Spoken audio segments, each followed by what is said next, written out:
के रुकते ही गेट पर खड़े सभी गार्ड्स उस गाड़ी की तरफ दौड़ते हैं। तभी उस कार से उस होटल के मालिक अकरम निकलते हैं। कार के नीचे उतरती ही अकरम की नजर उस भीड़ पर पड़ती है जिसने अभिनव को घेर रखा था।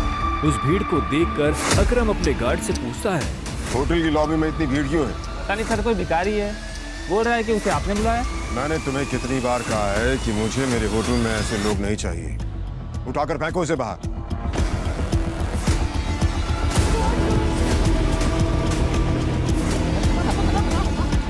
अब क्या हो गया सवेरे सवेरे?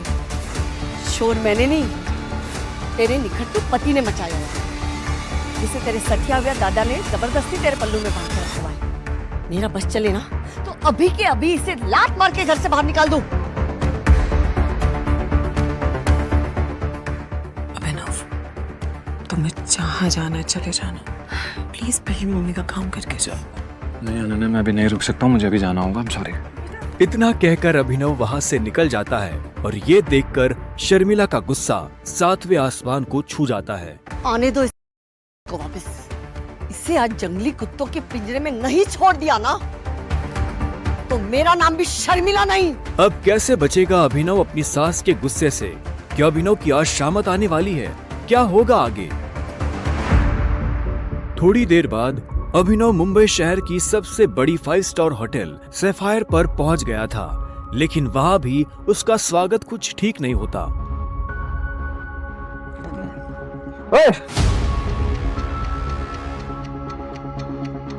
ओ गरीब, जेब में चवन्नी नहीं है, इस होटल में क्या खाना खाने आया है? अबे यहाँ का पानी खरीदने में भी ना तेरा घर चला जाएगा, समझा? चल निकल यहाँ से। अभिनव के चप्पल घिसे हुए और शर्ट फटी हुई थी। वो होटल के अंदर जाना चाहता था, लेकिन होटल के गार्ड्स उसकी परछाई को भी होटल पर पड़ने नहीं देना चाहते थे। होटल के मालिक अकरम से मिलने आया हूँ। क्या कहा बे तूने? अकरम साहब से मिलने आया है? अबे तुझ जैसे आदमी से ना हमारे अकरम साहब बाथरूम भी साफ ना कराए, समझा?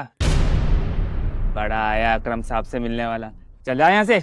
सिक्योरिटी गार्ड्स इतना कहकर अभिनव को साइड में हटा ही रहे थे कि तभी वहां अभिनव की एक्स गर्लफ्रेंड वैभवी अपने नए बॉयफ्रेंड के साथ पहुंचती है। अरे गार्ड भैया,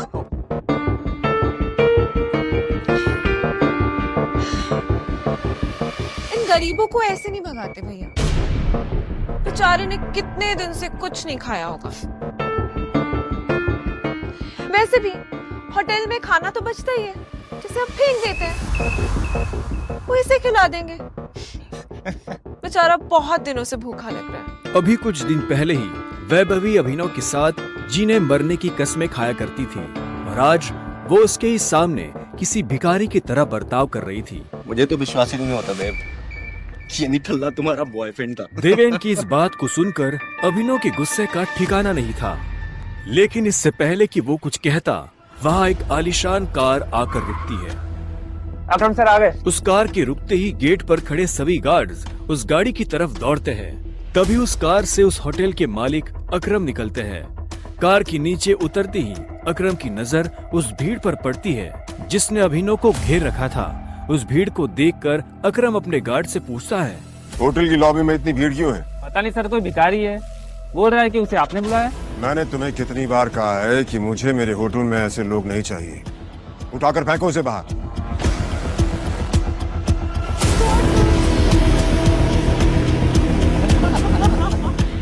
अकरम की बात सुनते ही तुरंत 4 गार्ड्स अभिनव की तरफ बढ़ते हैं और उसे वहां से उठाकर बाहर ले जाने लगते हैं। गार्ड्स अभिनव को अकरम के सामने से ही उठाकर ले जा रहे होते हैं कि तभी अकरम की नजर अभिनव के हाथ में पहनी अंगूठी पर जाती है और उसके बाद जो होता है उसे देख वहां खड़े सभी लोगों की दुनिया हिल जाती है।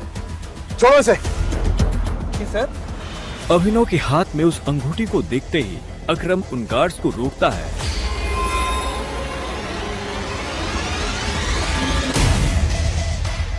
टाइगर। और उधर करोड़पति अकरम अभिनव के पैरों में गिर जाता है।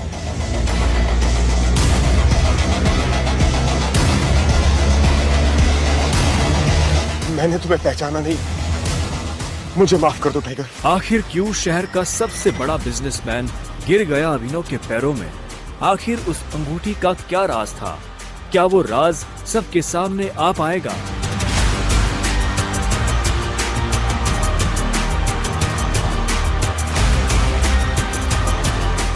अकरम के साथ हुई इस मुलाकात के बारे में अभिनव ने किसी से कुछ नहीं कहा। अगली सुबह जब अभिनव अनन्या को टिफिन देने उसके ऑफिस पहुंचा, तो उसने देखा कि ऑफिस में भगदड़ मची हुई है। फिर भी वो कानों में हेडफोन्स लगाकर अपनी धुन में मस्त था। भगदौड़ की वजह हाल ही में ब्रेक हुई न्यूज थी। ब्रेकिंग न्यूज, सिंह इंडस्ट्रीज की दिशा बदलने के लिए ये टेंडर आखिरी उम्मीद। मार्केट में इस खबर से सिंह इंडस्ट्रीज के शेयर में आ रही है भारी गिरावट। अनन्या सिंह अपनी कंपनी की डूबती नाव को कैसे संभालेंगी? Guys, the situation doesn't look good. ये हमारी आखिरी उम्मीद थी सिंह इंडस्ट्रीज को रिवाइव करने की। चिराग अनन्या का दोस्त और बिजनेस पार्टनर था। दादाजी के गुजरने के बाद बिजनेस को संभालने के लिए अनन्या ने चिराग को अपना पार्टनर बनाया था। वैसे तो उसे अनन्या का लाइफ पार्टनर बनना था, लेकिन अनन्या के दादाजी ने मरने से पहले जबरदस्ती अनन्या की शादी एक गरीब डिलीवरी बॉय अभिनव से करा दी थी। अनन्या बिल्कुल खामोश अपनी कुर्सी पर बैठी थी। तभी उसके बगल में बैठे कंपनी के चीफ फाइनेंशियल ऑफिसर मौतिक ने कहा, अनन्या, टेंडर ना मिलने की वजह से हमारे सारे के सारे इन्वेस्टर्स ने अपना हाथ खींच लिया है and the balance sheet also doesn't look good. अगर इस तरह से ही चलता रहा तो फिर हमारा दिवाला निकल जाएगा। मौतिक, यू नो वेरी वेल, इस कंपनी को बनाने में दादाजी ने अपना पूरा खून पसीना लगाया। सालों की मेहनत से सिर्फ हमारे देश में ही नहीं बल्कि विदेश में भी सिंह इंडस्ट्रीज का परचम लहराया। एक झटके में कैसे सब खत्म हो सकता है? ऐसा नहीं हो सकता। कुछ तो तरीका होगा यार। अनन्या, तुम्हारे दादाजी के समय के कुछ बहुत ही स्ट्रॉन्ग पुराने एसोसिएट्स थे हमारे, जिनके साथ में चिराग के इंस्ट्रक्शंस के बाद में हमने डील बंद कर दी, मर्जर की कोशिश की। ओ नबी जी, नॉट अगेन। इस न्यूज के बाद तो कोई भी हमारे साथ मर्जर नहीं करेगा। That's not an option. Mautik, let's see your plan. Desai उर्फ रविकांत अनन्या के दादाजी के पुराने वफादार थे और उन्होंने अनन्या के दादाजी के साथ मिलकर सिंह इंडस्ट्रीज को दुनिया भर में फैलाया था। लेकिन आज वो सिर्फ नाम के कंपनी के एडवाइजर थे। Good morning Mrs Lobo, such a bright beautiful Monday. आप कैसी हैं? आज ये ऑफिस में इतनी मनुष्यत क्यों छाई हुई है? तू हमेशा नौकरों की तरह घर के काम करता रहता है, कभी न्यूज व्यूज देखता है?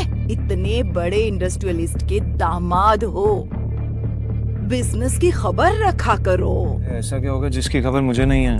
देखो, सरकारी टेंडर ना मिलने से सिंह इंडस्ट्रीज को लगा भारी झटका। वेंटिलेटर पर चल रही सिंह इंडस्ट्रीज को 200 करोड़ के टेंडर से थी आस, और वो टेंडर जा पहुंचा आहूजा कॉर्पोरेशन के पास। Hello ma'am. Yes ma'am, I will bring the files